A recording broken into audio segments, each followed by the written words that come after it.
Hi everyone, it's me Lisa from Lisa Knits and Vlogs. Well, it's day 3 of Lisa's Knit Race, and I'm still going along with the Garter Mock cable ribbon stitch. You cast on multiples of 5 plus 2, and it is a pretty pattern. So this is what I've done so far. Better put a stitch marker in. Forgot to do that already.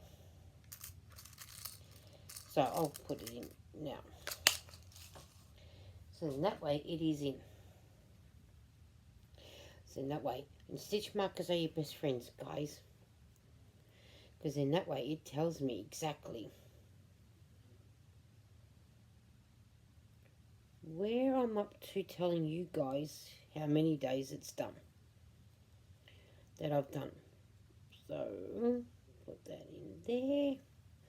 And that way that's it. Now what I did was I cast on 45 stitches plus 2. What I did was I knit 1, purl 1, knit 1, purl 1 all the way across. When I went back it was knit 1, purl. I did that for 6 rows. And this is how the pattern turned out. What a gorgeous pattern. That's the front. That's the back. So what I did was row 1, which is your right side, which is this one. I purl 2, slip 1 on the purlways, knit 2, pass the slip over. I will show you in a minute when it comes. So when I get to row 2, I knit 2, purl 1, yarn the yarn over, purl 1 all the way across. Row 3, I purl 2, knit 3, purl 2 all the way across. And then I knit 2, purl 3, knit 2. Now I repeat these whole 4 lines to my desired length. So you can make it as long as you like, as short as you like, but I always make mine very long. Now, like I said, stitch markers are your best friend because it tells you exactly, I can tell you exactly how long it's taken me to do it. There's day 1. So from there to there is day 2. From there to there is day 3. So that tells me I have been working on this for 3 days. And the yarn that I used is Four Seasons Marble 8-ply 100% acrylic 100 grams. It is called Antique Rose, which is a beautiful colour.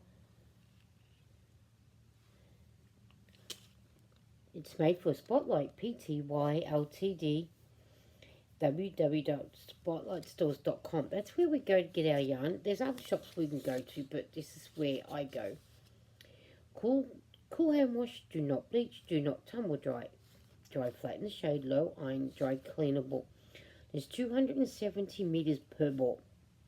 4mm knitting needles, 4.5 or a 5. I am using a 4.5.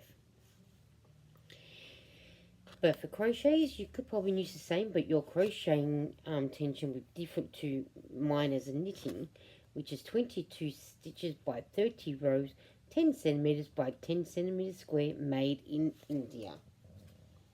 Now, what I do is, and I've written it out in 4-row blocks on here, and I mark them off as I go along. So I'm up to this block now. I'm old school when it comes to doing that. So, what I'm doing is, I purl 1, purl 2, I slip this stitch purlwise, go over, knit 1, knit 2. This stitch I'm going to pass over. Now I always purl 2 and slip 1 purlwise, and now I knit 2 and pass him over. Purl 2, slip purlwise, and then I knit 2 and pass him over. I do that to the end, and then I'll be able to show you what row 2 is in a minute.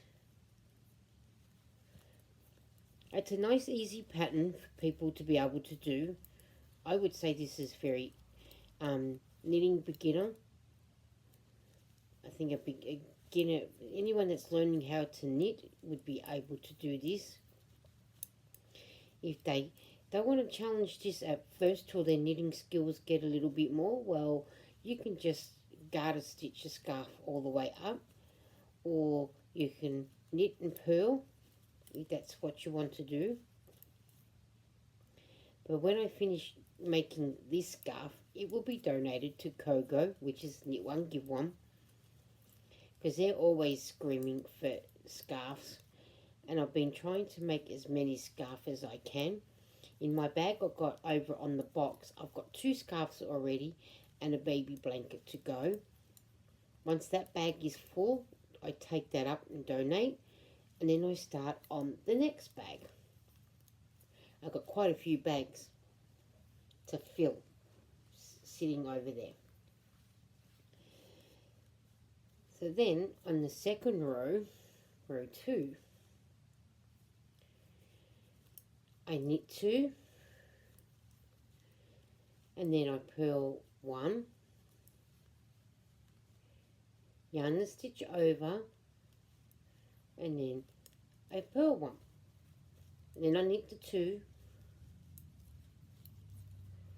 and then I purl 1, yarn the stitch over, purl 1. Now I do that all the way across. All the way across I go. I'm just going to sit here for a few minutes and just knit. I've told you all about what I had to do. Now I'm just going to sit and relax, and I hope that you guys will pull up your knitting, crocheting, pull up a chair, and let's sit together and relax for a few minutes without me talking.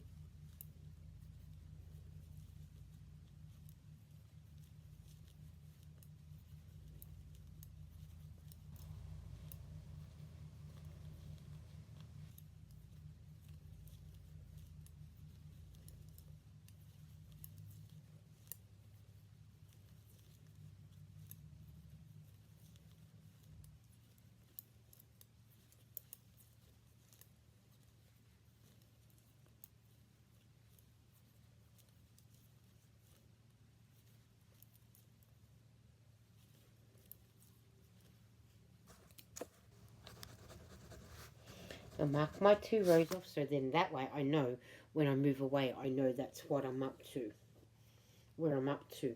Now row 3, I purl 2, knit 3. Now I do that to the end of the row, and I'll talk to you when I get to the end of the row.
Right, now row 4.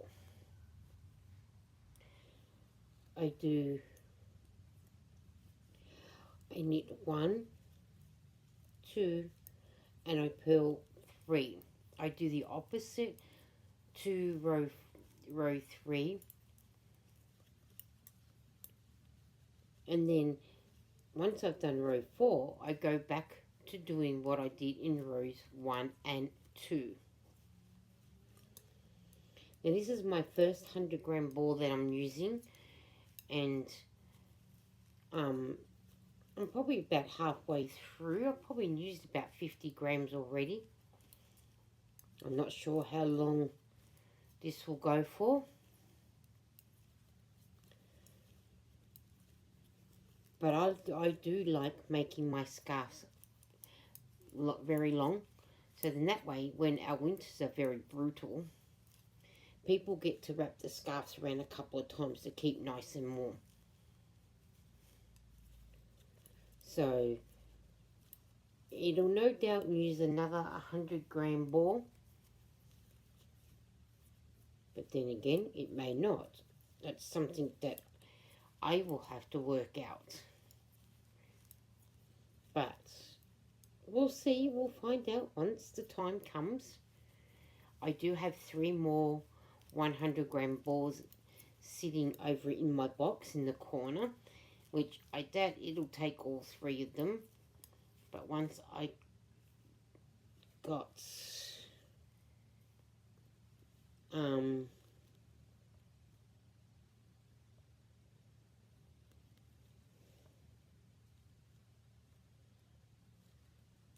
what happened there? I don't know.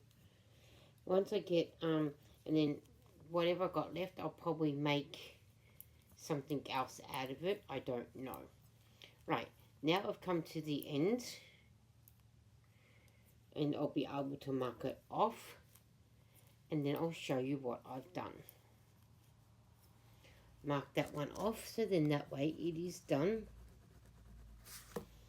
I'll put my stopper on that I got from Temu to go on the end of my needle, and I'll do the same with this one. It's a high 5 one. So this is what I've done so far. I've done the block of 4.